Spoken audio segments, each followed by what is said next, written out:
आज का बाइबल का वचन यिर्मयाह का ग्रंथ अध्याय 17 वचन 5 से 10 और आज का सुसमाचार सन लूकास के अनुसार अध्याय 16 वचन 19 से 31। यिर्मयाह का ग्रंथ अध्याय 17 वचन 5 से 10। धिक्कार उस मनुष्य को जो मनुष्य पर भरोसा रखता है, धन्य है वह जो प्रभु पर भरोसा रखता है। प्रभु यह कहता है, धिक्कार उस मनुष्य को जो मनुष्य पर भरोसा रखता है, जो निरे मनुष्य का सहारा लेता है और जिसका हृदय प्रभु से विमुख हो जाता है।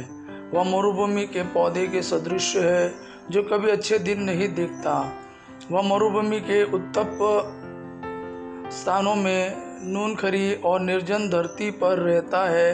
धन्य है वो मनुष्य जो प्रभु पर भरोसा रखता है, जो प्रभु का सहारा लेता है। वह जल स्रोत के किनारे लगाए हुए वृक्ष के सदृश है, जिसकी जड़ें पानी के पास फैली हुई है। वह कड़ी धूप से नहीं डरता, उसके पत्ते हरे भरे बने रहते हैं। सूखे के समय उसे कोई चिंता नहीं होती, क्योंकि उस समय भी वह फलता है। मनुष्य का हृदय सबसे अधिक कपटी और अविश्वसनीय है, उसकी था कौन ले सकता है। मैं प्रभु मनुष्य का हृदय और अंतरतम जानता हूँ। मैं हर एक को उसके आचरण और उसके कर्मों का फल देता हूँ। आज का सुसमाचार सन लूकास के अनुसार अध्याय 16 वचन 19 से 31। यीशु ने फरीसियों से कहा, एक अमीर था जो बैंगनी वस्त्र और मलमल पहनकर प्रतिदिन दावत उड़ाया करता था। उसके फाटक पर लाजरुस नामक कंगाल पड़ा रहता था, जिसका शरीर फोड़ों से भरा हुआ था। वह अमीर की मेज की घुटन से अपनी भूख मिटाने के लिए तरसता था और कुत्ते आकर उसके फोड़े चाटा करते थे।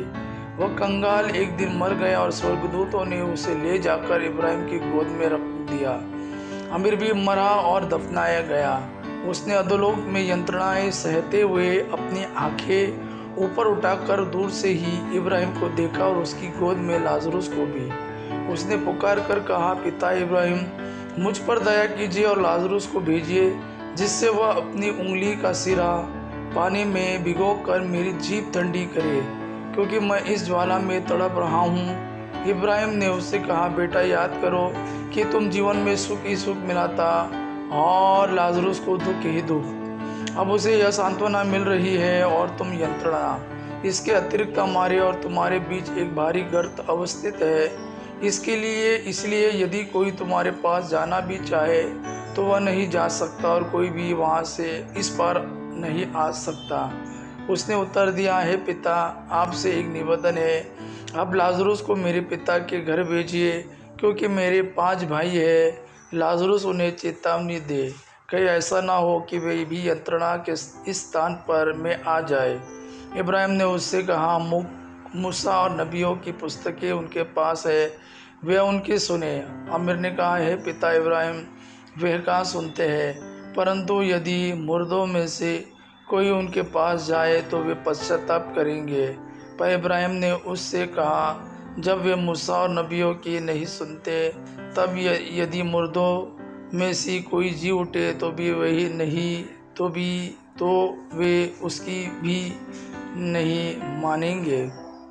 यह प्रभु का वाणी है। प्रभु को धन्यवाद। आबा पिता की महिमा और पुत्र यीशु का प्रेम आप पर सदा सर्वदा बना रहे। आमीन।